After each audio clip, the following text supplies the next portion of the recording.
பணம் பணம் பணம் பணம் தான் எல்லாருக்கும் தேவை. இந்த உலகத்தில் பணம் இல்லாமல் வாழ முடியாதுன்னு நினைக்கிறாங்க சிலர். அதே பணத்தை சம்பாதிக்கிறது ரொம்ப கஷ்டம்னு நினைக்கிறாங்க சிலர். எப்படி நம்மளால் பணம் சம்பாதிச்சு மேலே வர முடியும்னு நினைக்கிறாங்க சிலர். ஆனால் இந்த பணங்கிறது ஒன்றுமே கிடையாது. இந்த பணம் சம்பாதிக்கிறது சாதாரணமான விஷயங்கிறது நிறைய பேருக்கு தெரியல. முக்கியத்துவம் கொடுத்தீங்கன்னா பணத்தை சம்பாதிக்கிறது ரொம்ப கஷ்டமாக தான் தெரியும்.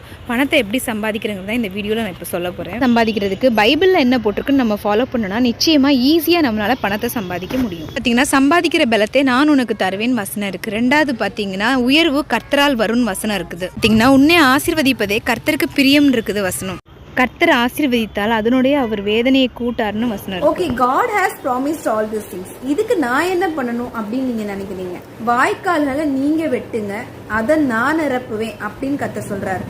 வாய்க்கால்களை நம்ம எப்படி வெட்டுறதுன்னு பாத்தீங்கன்னா கருத்தா தேவனிடத்துல நம்ம சொல்லணுங்க. ஒவ்வொரு காரியத்தையும் நீங்க அவரிடத்துல ஒப்புவிக்கணும்.